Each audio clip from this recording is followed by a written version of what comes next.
श्रीमहागुरुभ्यो नमः। हरिः ॐ।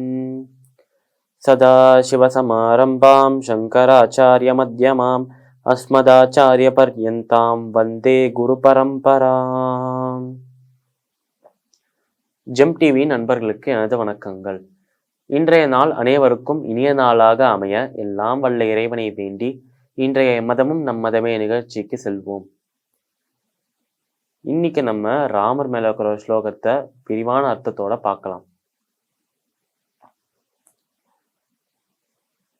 நீலாம்புஜ ஷாமல கோமலாங்கம் சீதா சமாரோபித வாமபாகம் பாணோ மகாசாயக சாரு சாபம் நமாமி ராமம் ரகுவம்சநாதம்.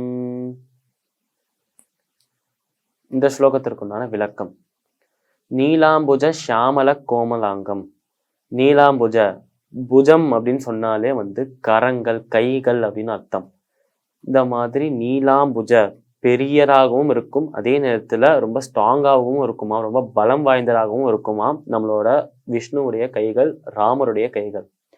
அதனால ராமருடைய இந்த புஜங்களை பார்த்து, இந்த பலம் வாய்ந்த இந்த புஜங்கள், பலம் மிகுந்த இந்த புஜங்களை பார்த்த உடனேயே எதிரிகள் யாராக இருந்தாலும் சரி, அது பிற மனிதர்களாக இருந்தாலும் சரி, ராட்சசர்களாக இருந்தாலும் சரி, ஏன் நம்ம ராமரை எதிர்க்கணுங்கிற எண்ணம் கூட தேவர்களுக்கே வராதாம். அவ்வளோ ஒரு சக்தி வாய்ந்த, அவ்வளோ பெரிய புஜங்களை கொண்டிருக்காராம் நம்மளோட ராமர். நீலாம்புஜ ஷியாமல கோமலாங்கம், அதாவது ரொம்பவும் மிருதுவான, ரொம்பவும் அழகான ஒரு சுரூபத்தை கொண்டிருக்காராம் இவர் நம்மளோட ராமர். அவர் எவ்வளவுக்கு எவ்வளோ சாஃப்டான ஒரு சுரூபத்தோட இருக்காரோ அவ்வளவுக்கு அவ்வளோ போர்லையும் வீரமாக சண்டையிடுவாராம், போர்லையும் வீரமாக போரிடுவாராம். அதனால அதர்மத்துக்கு டோட்டலா அகெயின்ஸ்டா இருந்தவர் ராமத்தான் அப்படின்னு சொல்றான் இந்த ஸ்லோகத்துல. நீலாம்புஜ ஷியாமல கோமலாங்கம் சீதா சமாரோ பிதவாம பாகம், அதாவது சீதைக்கு ஒரு நல்ல கணவனாக இருந்தாராம் நம்மளோட ராமர். அதாவது சீதையும் ராமருக்கு ஒரு நல்ல பத்னியாக இருந்தாராம்.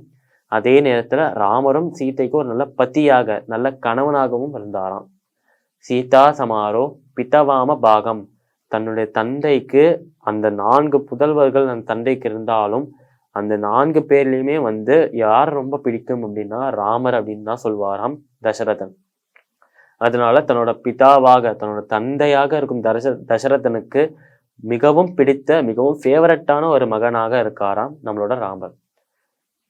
சீதா சமாரோ பிதவாம பாகம் பாணோ மகாசாயக சாரு சாபம், அதாவது இந்த உலகத்துல இருக்கும் அனைவருடைய கஷ்டங்கள் எல்லாத்தையுமே போக்குற ஒரு கடவுளாக இருக்காராம், ஒரு தெய்வமாக இருக்காராம், ஒரு நல்ல நண்பனாக இருக்காராம் நம்மளோட ராமர்.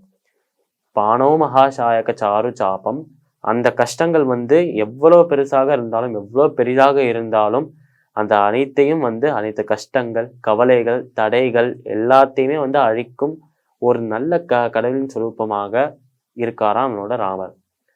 பாணோ மகாசாயக சாரு சாபம் நமாமி ராமம் ரகுவம்சநாதம், இப்பேற்பட்ட ராமர், இத்தனை குணங்களுடைய ராமர் தான் ரகுவம்சத்தில் தோன்றிய எங்களின் தலைவன் அப்படின்னு சொல்றோம் இந்த ஸ்லோகத்துல.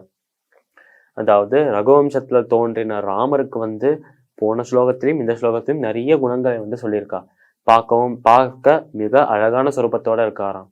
எப்பயுமே பொலைட்டாக, அன்பாக பேசுவாராம் எல்லாருக்கிட்டையுமே. இந்த அடுத்தவர்களுடைய மனதை கவரக்கூடிய, அடுத்தவர்கள் மனதை கொள்ளையடிக்கக்கூடிய ஒரு சுரூபத்தோட, அழகான சுரூபத்தோட இருக்காராம்.